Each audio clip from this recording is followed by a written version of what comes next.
Welcome to a very special adventure into the wonderful world of mystic Christianity, the secret gospel of Jesus of Nazareth. Many people ask about the meaning of secret, and we must remember that Jesus said to his disciples when they came up and asked him why he spoke in parable, he said, "It is given to you to understand, but it is not given to them." So after the 3rd century, the early bishops decided that the secret teachings of Christianity would not be given to the masses.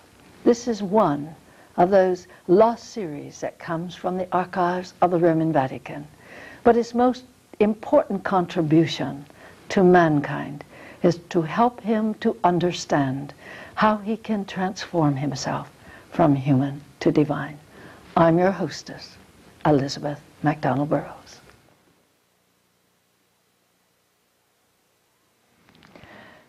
Welcome to another episode in the Secret Gospel of Jesus the Christ. We left off last time with a review of the angelology that Jesus taught, communion with the forces of the earthly mother and communion with the forces of the heavenly Father. And all of us have sought peace, and this is just about where we were, I believe, when we went into the review. We want peace for ourselves, but we're not willing to stretch out to bring peace to another. And until we are ready to go beyond the parameters of ourselves, to bring peace to all that we meet, then it is most difficult for us to have inner peace. Jesus mentioned that the 11th communion was with the angel of peace, whose kiss bestows calm and whose face is the surface of untroubled waters wherein the moon is reflected. I will invoke peace, whose breath is friendly and whose hand smooths the troubled brow. In the reign of peace, there is neither hunger nor thirst, neither cold wind nor hot wind, neither old age or death.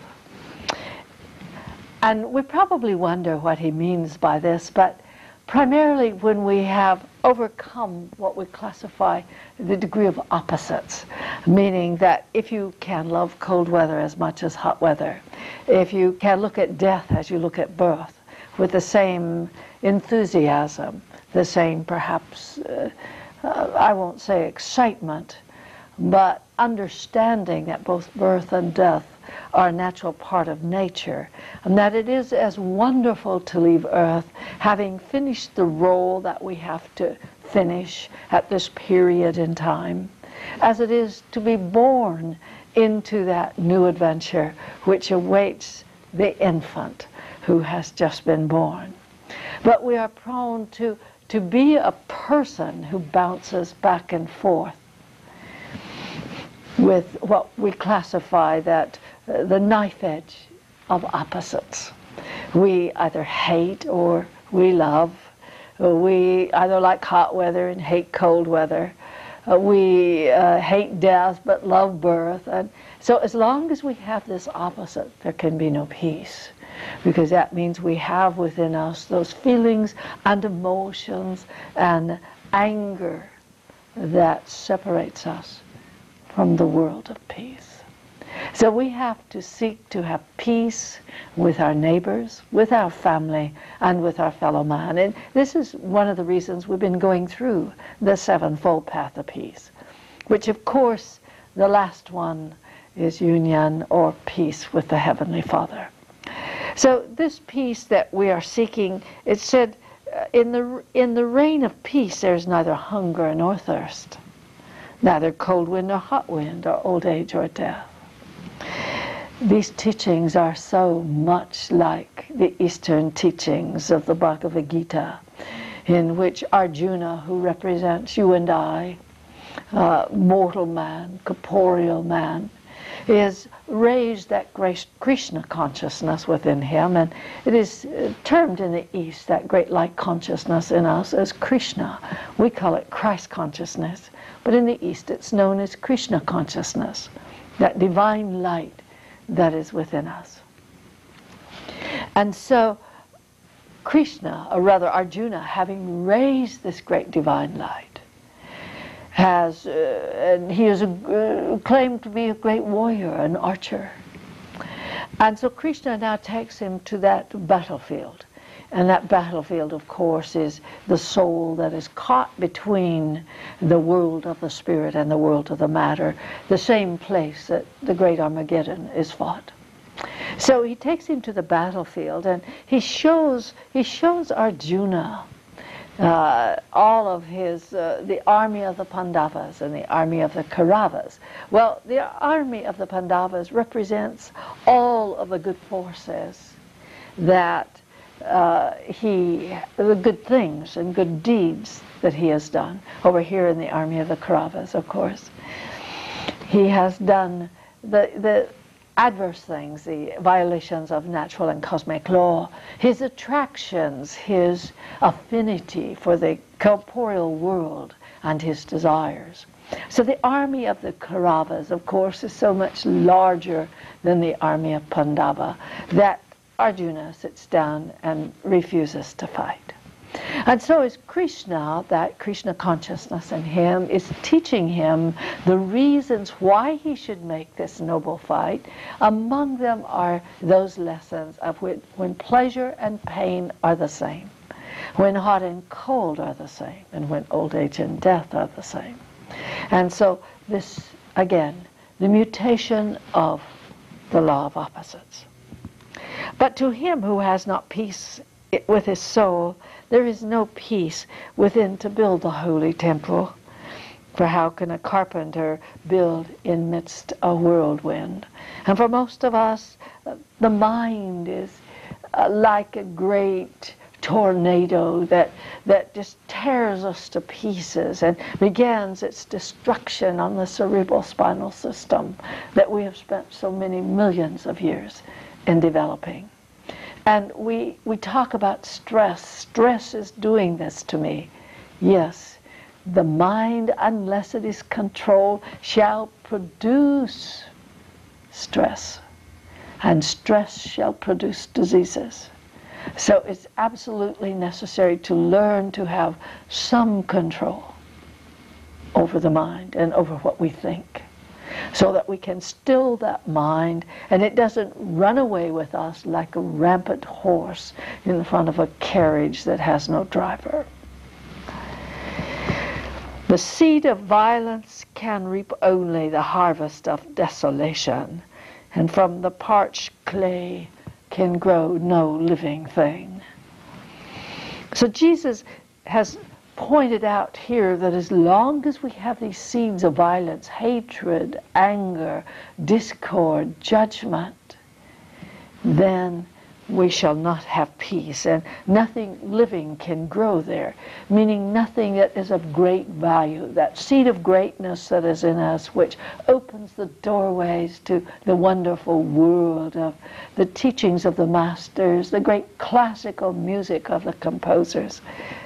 It's always there for us, but we don't like it because we have not yet stilled the mind and found that seed of greatness in us. So the great, the beautiful, the noble, and the wonderful cannot grow.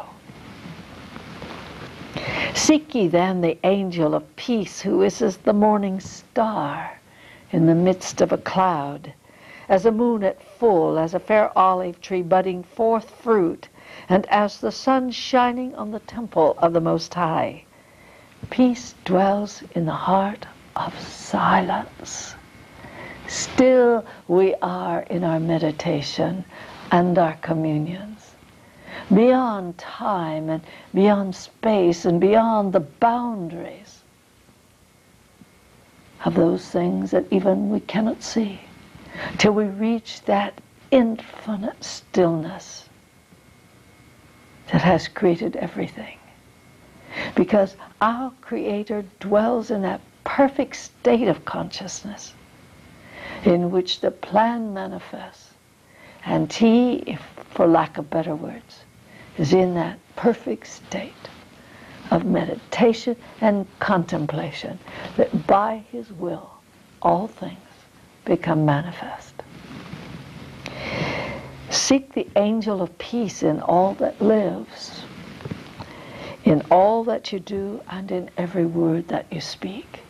So it has been placed upon our shoulders now to, if we want peace, that we must put it into everything that we do, and in everything that we think, and in everything that we speak. Can we, as we journey through the world this coming week, can we try to be peaceful with all people that we meet, to think within our heart kind thoughts, that whatever action that we might do will be one that will ensure peace, some act of kindness.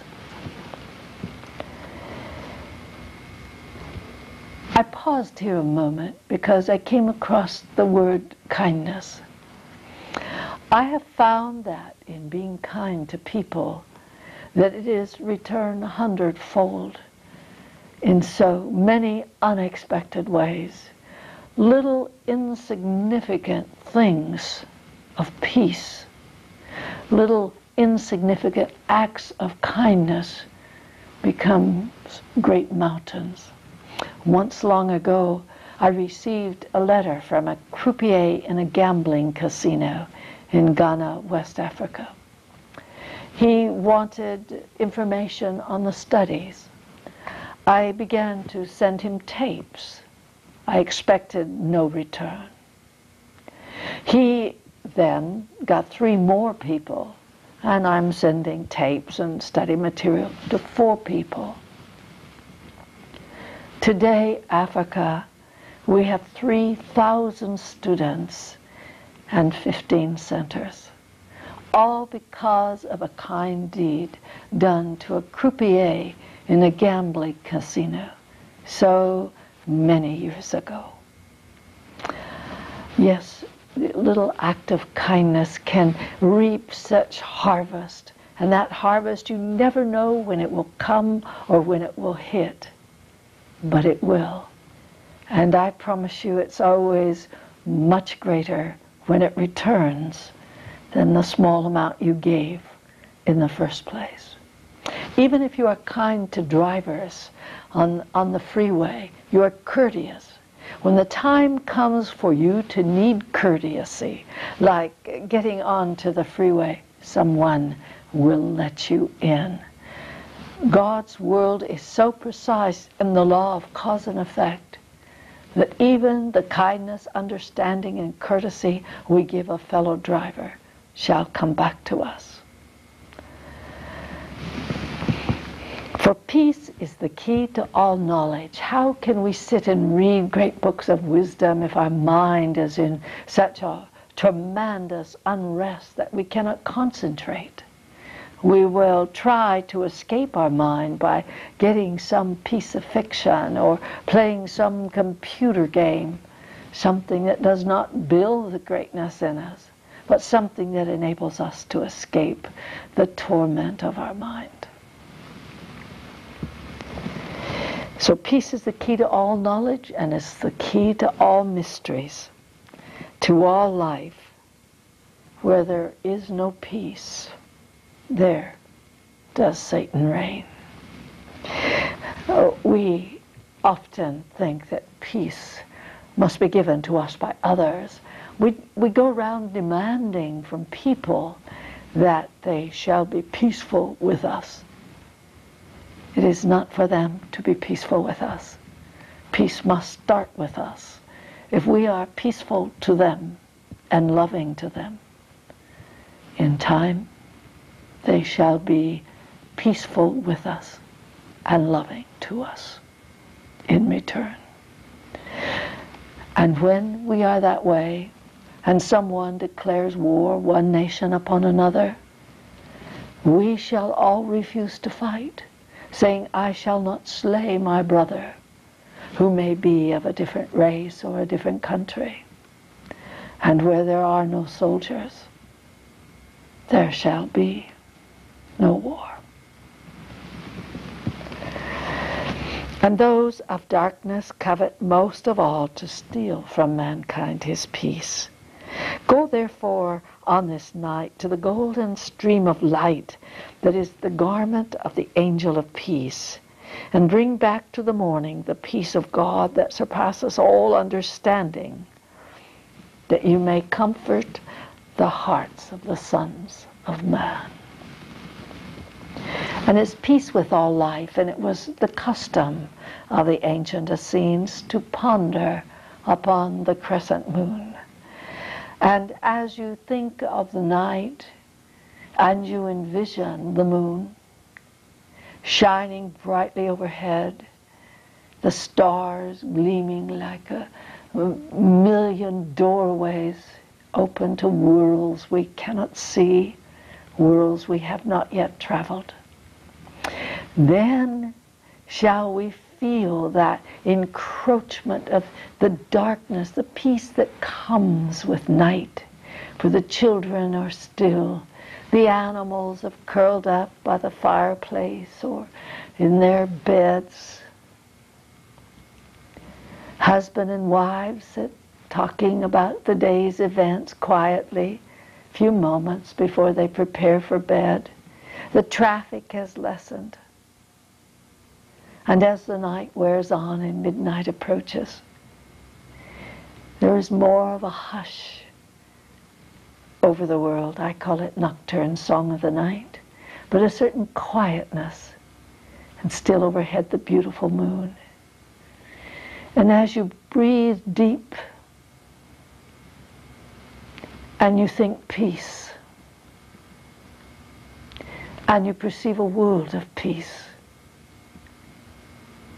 and the quietness in your own self, then you will understand the beauty and the wonder of peacefulness, for there can be no permanent joy for us until we have come to peace. First, we seek to develop inner peace. And I found long ago that inner peace prescribes that we must be peaceful to all that we meet, as far as our human indulgence will allow us. Then soon the world becomes peaceful around you. So contemplative point is peace with all life. And to remember how peace feels in the stillness of the crescent moon. The effect is that inner peace and greater ability to bring peace to others will be with you in every action and every word. And that's Jesus' communion on the angel of peace. It then takes us, of course, to the angel of joy, which is one of the forces of the earthly mother. But before we talk about the joys of life and how to develop that inner joy in us, I want to talk about the powers.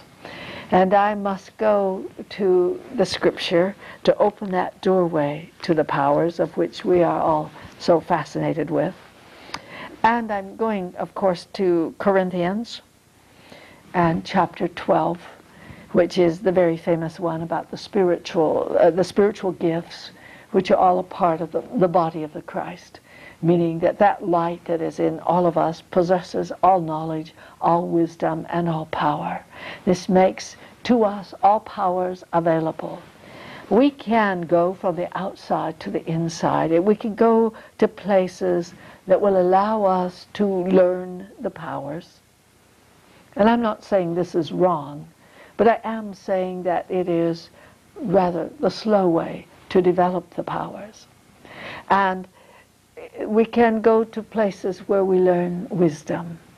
But God is that wisdom, and He is the power, and He is inside of us. So thus, as we meditate and contemplate, we're caught in that statement that Jesus made, "Seek ye first the kingdom of heaven, and all will be added unto you."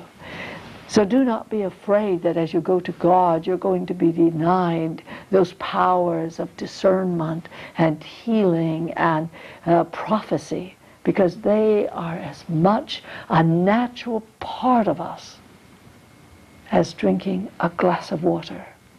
We use them at all times, subconsciously and unconsciously. Somehow, when we cut ourselves, we do nothing but the cut ultimately heals.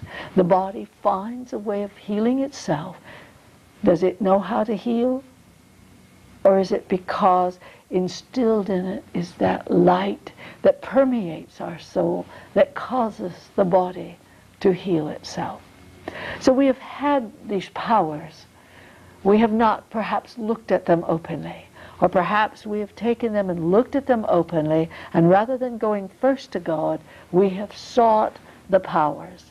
I have met people who are very good in healing, who have great psychic ability, but the ego is so massive, and the love, the compassion, the tolerance, the understanding is not there. And in heaven, it is not whether we have psychic ability or prophetic ability, whether we have discernment of spirit. In heaven, it is whether we have compassion and love, understanding and tolerance.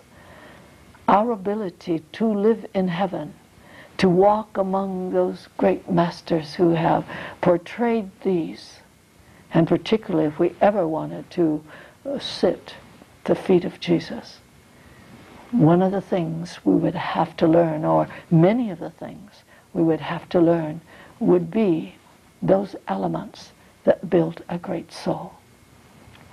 So our ability to prophesy and our ability to heal, if it comes before our communion and our merger with God, then it is probable that we will not grow in spirit, and heaven will be postponed for us. The peace that we seek, the understanding and compassion we seek for ourselves, must be something we give to others first, and then it shall come back to us.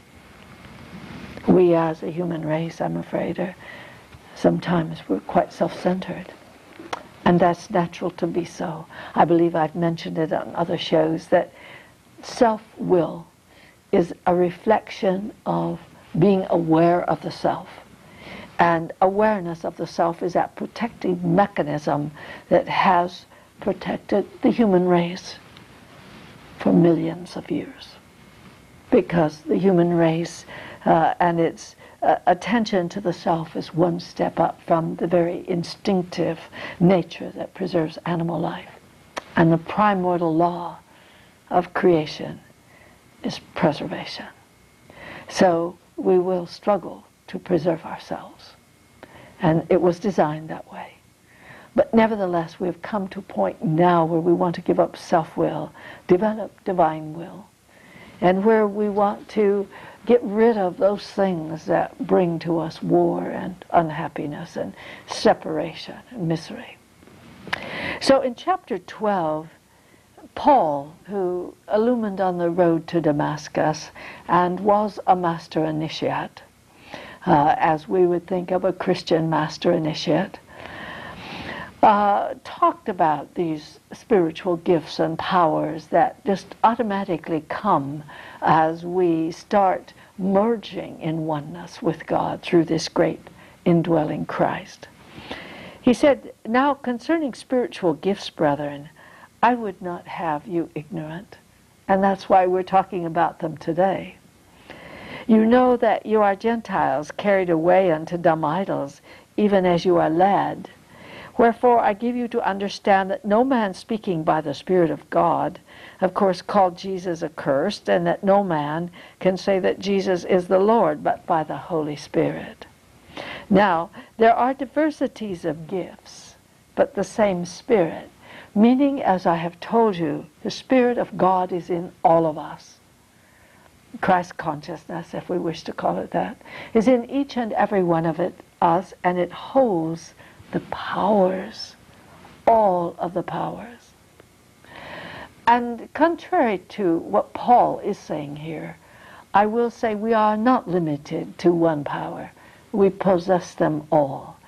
We may be more adept in one than the other because it fascinates us and we will work more diligently. Thus one may be a greater prophet than a healer, and another a greater healer than a prophet. And I suppose I should explain the difference between psychic predictions and the world of prophecy. To me, these are as far apart as water to fine wine. Predictions are those based upon the effect of the cause, based upon the events of tomorrow, which have been caused today. Prophecy, on the other hand, is unchanging. Prophecy is that prophecy, the one prophecy which all prophets have seen, and that is in that fusion of cosmic consciousness. When we see the divine plan of God, then we understand all things. For instance, it is possible to drive our mind faster than the speed of light, 10,000 years ahead in time, backwards 10,000 years. And we have sight, and we have things that exist beyond our physical senses. We have inner sight, which enables us to see beyond the barriers of the corporeal world. We have inner hearing that enables us to hear in the angelic kingdom. And by the way, our inner sight brings us into the communion with the angels, where, and not the angels that Jesus taught in the communions with the forces of natural and cosmic law, but the angels that guide us, the angels that direct this planet and work with mankind. There is not one great wisdom I have ever studied that great wisdom has not appeared to me. And this is all a part of the magic of achieving knowledge and wisdom. I cannot think of exceptions. I might say, well, perhaps Einstein hasn't appeared, but then I have not studied the works of Einstein. I'm talking about those great masters of wisdoms with whose work I've had an opportunity to study and to pursue. And I am not a special person. That is available to you. You have a choice to enter into the world of psychic prediction and find out what Jeane Dixon's doing tomorrow, or to enter into the world of prophecy and be able to come into communion with not only God's divine plan and know all things, but also to be able to see and hear the great angelic presences. That's all part of your future. You cannot study, you cannot meditate, you cannot practice the communions without developing the powers. It just happens. So, and there are differences of administration by the same Lord, and there are diversities of operation, but it is the same God which works in all. But the manifestation of the Spirit is given to every man to profit withal. Meaning, if we can discern the events of the future, we can better guide our lives and not make the mistakes that we might make otherwise. If we have the capability of discernment, no one can ever fool us. Discernment is something that is so little talked about because I believe in many ways it is not understood well. But discernment allows us to pierce the inner depths of every soul we come in contact, so that no one can lie to us, nor deceive us. No one can pretend that we do not know it. We may let them get away with it, but they can hide nothing. And when we see that deep into each other's soul, we shall work diligently to make sure our soul has something good to reveal. For to one it is given the spirit of the word of wisdom. And you have to understand that back in Jesus' day, very few people could read and write. So therefore knowledge and wisdom were considered to be gifts of the Holy Spirit. Wisdom, even to this day, is not something which is achieved in books. And I think we covered that as we covered that aspect of communion with the holy angel of wisdom. So wisdom is that which comes through experience. How can we achieve a deep understanding of a dying person's needs if we have never been exposed to a dying person? How can we understand the pain of addiction if we have not experienced addiction at some level? We may not have become addicted to drugs, but we may have become addicted to chocolate malts. I know when I was a child, I certainly was addicted to chocolate malts. We may be addicted to food. We may be addicted to reading science fiction. We may be addicted to reading love stories. We all have gone through addiction. And how can we understand what addiction is if we had not experienced these things? So wisdom is that of experiencing. And centuries pass as we learn wisdom. Said to another the word of knowledge by the self-same Spirit. In those days that meant to be able to read and write. Today that gift of the ability to read and write has become a gift that is given to all people. And for most part our world today can do this. It opens up the doorway of wisdom, opens up doorways of explorations into worlds that we might not have ever known. The world of mathematics, the world of science, the world of astronomy. Oh, I have enjoyed my sojourn in the world of astronomy, to be able to see Earth manifest at a fraction of a second from the time it all began. To be able to understand at last that 7 days of creation represent 7 epochs. To see that we are evolving, changing, and that every day as a human race we become more. Oh my, knowledge has opened the door to us to understand and to see so many things. And certainly it is a gateway to the doorway of wisdom. To another, faith by the same Spirit. Many talk about faith, and I think faith is a wonderful thing, because with faith it doesn't make any difference what happens to us. We know that tomorrow it will be different. We have faith that whatever happens is for our best, and that God is not a God who is one of anger, one who punishes, but that He is educating us, teaching us, and helping us to grow, to fulfill that part of His divine plan in us, that we might have our moment of greatness upon the winds. So, the gift of faith. And we learn faith by our belief in. And above all, there is only one faith that we can have, our belief and faith in God. In turn, our belief and our faith in ourselves. That's where faith begins. First in God and in ourselves. Because others may let us down.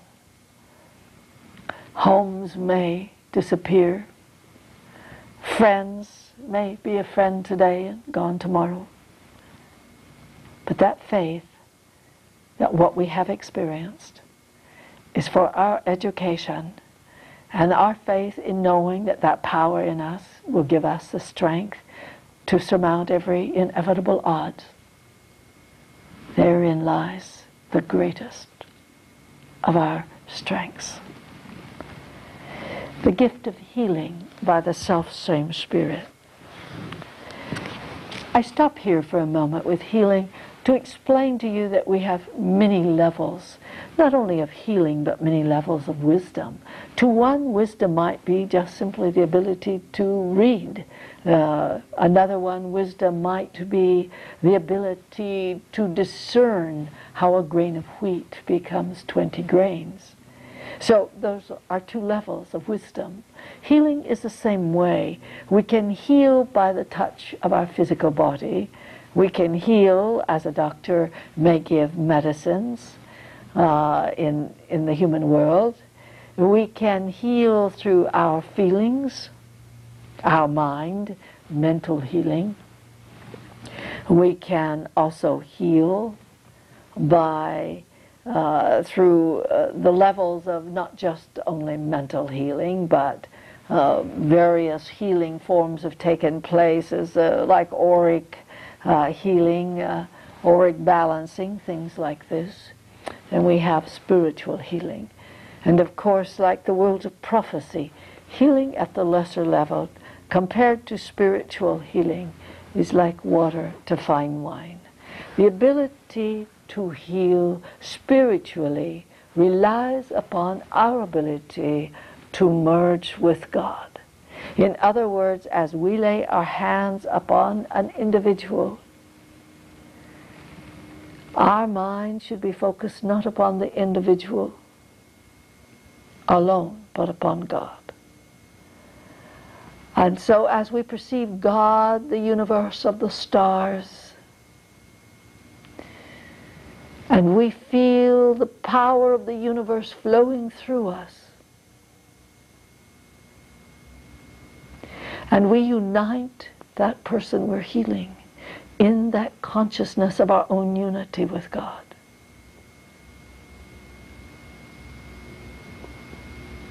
Then the miracles can take place.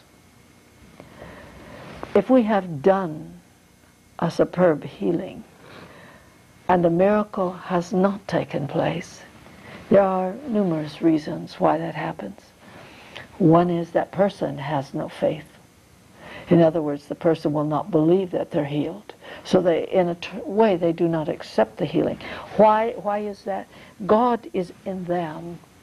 So when we do not accept and we have doubts about a healing, we close that doorway off to God that is within us. So that means the healer who is united with God, sending forth that, allowing that great force of the Creator to flow through them, comes to a closed door. He cannot, and so that part of God that is in the other person that we're trying to heal cannot break free to heal. That person must be made receptive. In my own practices of healing others, I first prepare them for the healing. I relax them with music, with some massage, if you want to call it that, just simply like holding their hands, rubbing their hands, kind of moving their shoulders a little bit, rubbing into the shoulders to relax them. Then I instruct them that their mind must be upon God. That as they listen to the music, I take them through a kind of a guided imagery that allows them to transcend their bodies and to lay above the clouds and to enter this great light. And then as they enter this great light, in my union with the Creator, now the patient or the client is in the light and I am one with the light. And then the power of healing works so remarkably. There are other factors. Sometimes we'll heal a person, do a very superb job of healing. They'll go out, drink alcohol, use drugs, eat all the impure foods, and then they wonder why they're still sick. And they say the healing didn't work.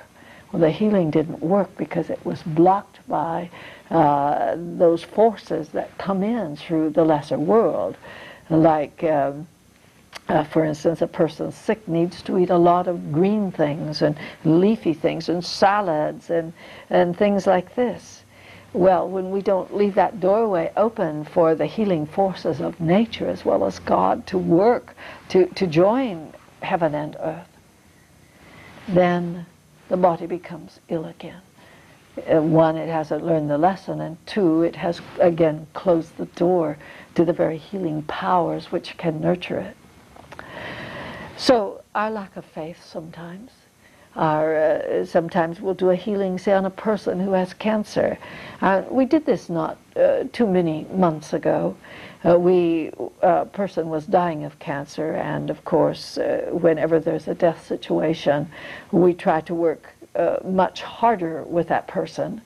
So what we do is set up healing teams, so that we heal for 15 minutes, move out, a new team moves in, heals for 15 minutes. We will keep this up for up to a couple of hours, rotating so that the healers are always fresh. This person had come in gray and could hardly walk. When, of course, they walked out of here, they picked up promotional material, the color was back in their face, the grayness was gone. But our hands were tied in telling her not to have chemotherapy or radiation, because we can't do that. That would be going adverse to AMA, and that's not what a natural healer tries to do. We try to work in harmony with whatever medication. And also, we would never have wanted an individual to feel that they had not done everything that was humanly possible to live. However, that healing power was again negated by these things that were taken into the body, which again makes the patient so very ill. We all know that chemotherapy is taking a person almost to the brink of death with a poison, with a hope that is going to kill the cancer. And so when you're doing that, it's very difficult.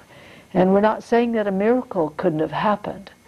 In some cases, God, He rather keeps it's like a ledger. And sometimes a person will have done everything, many things that are adverse to natural and cosmic law, and in a split second, miraculously, they're healed.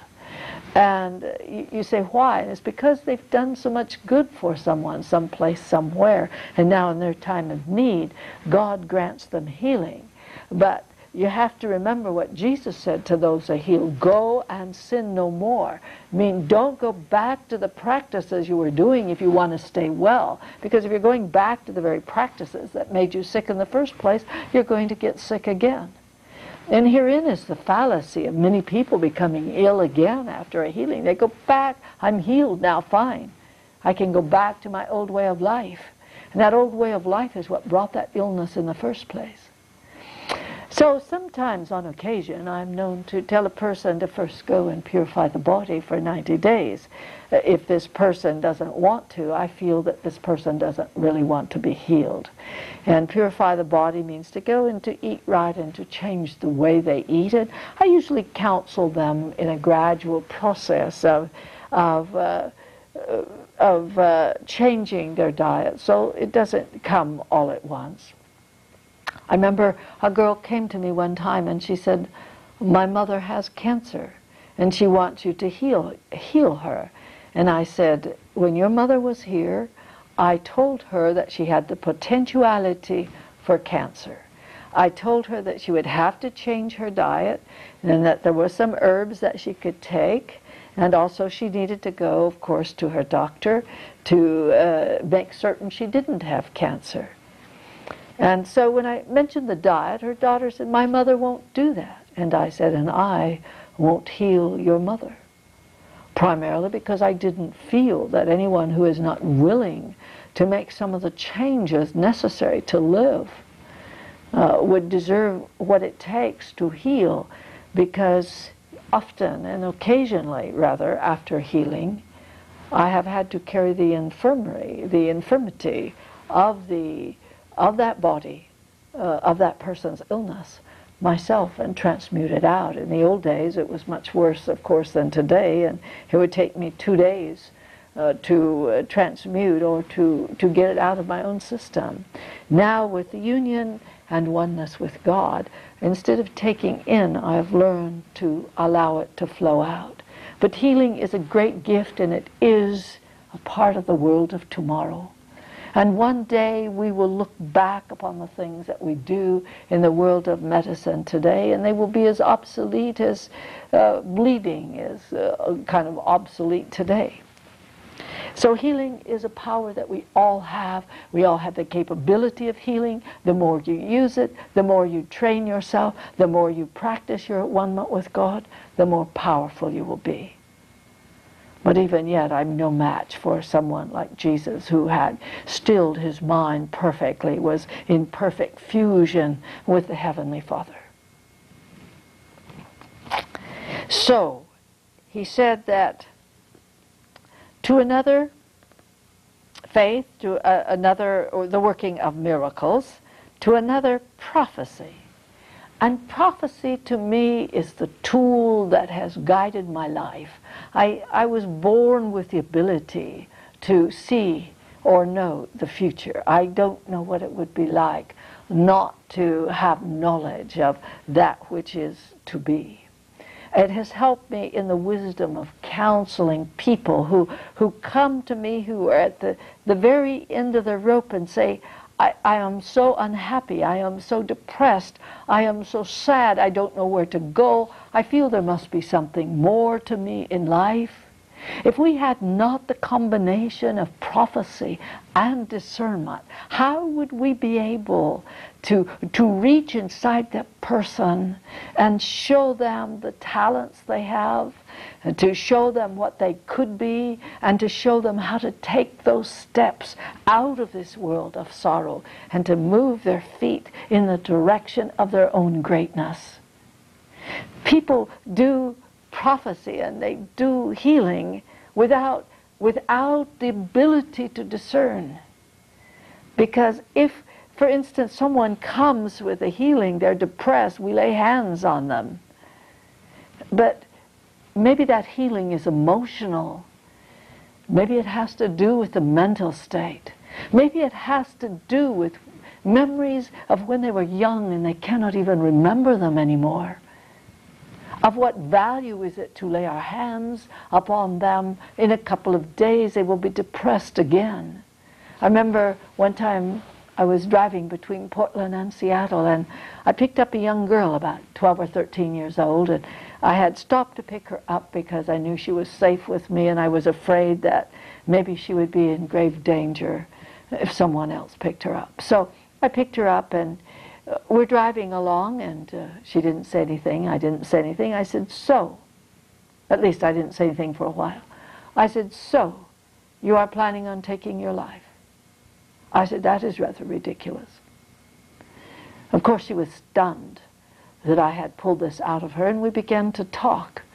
And I told her the price that it is for suicide, that it doesn't end our lives. Sadly, we're still alive, and the very things that caused us to take our lives, they're still there.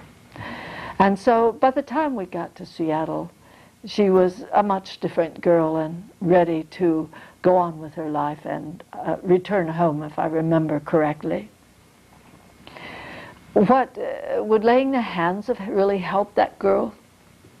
Not as much as knowing that she was going to take her life, to open that doorway so that we could talk about it psychologically, so that she could be helped at the level she needed that help.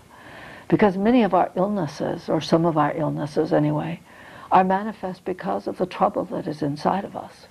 And in order to complete the healing, we need to also heal the trouble that's inside of them. And we can only do that through discernment and the gift of prophecy. To me, the gift of prophecy is let me see the destiny that God has written in that person's soul. And the gift of discernment has enabled me to find the trouble spots. My favorite story is probably in England. Dr. Carol Brierley was treating a young girl of 19 years old who her parents were going to put her in a mental institution. And Dr. Brierley asked me if I wanted to sit in on the case. And I said, yes, I think it would be quite fascinating to do so.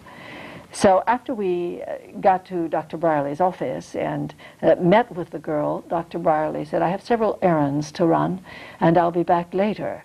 And I knew by this subtlety that she was saying, carte blanche, Elizabeth, if you can help this girl, please do so. So in the process of dealing with this person, I didn't lay hands upon her. We began to talk. My discernment took her into the deep recesses of her subconscious mind to be able to show her why she was the way that she was. And when Dr. Carol Brierley came back 2 hours later, the girl was normal. And 2 days later, I received a note from her parents saying, thank you for giving us back our daughter. Oh, these powers are there for us, but we will never learn to use them properly. We will never learn to develop them to their maximum potential if we don't seek for oneness with God. And so we would rather have our lesser self or ego would rather display our powers than to take the years of development that would bring us the true powers to really sincerely help someone. But these powers are there for us. And I promise you that psychology today is in its infancy. For we must be able to pierce the deep recesses of the subconscious mind, what St. John talks about in Revelation as the bottomless pit. And we must be able to pull out of there the barriers that bring to the world, brings to the corporeal senses, many of its sorrows and unhappinesses and sadness. And with it we give a light. God always reveals the destiny, the ultimate destiny of that human being when they shall find their greatness.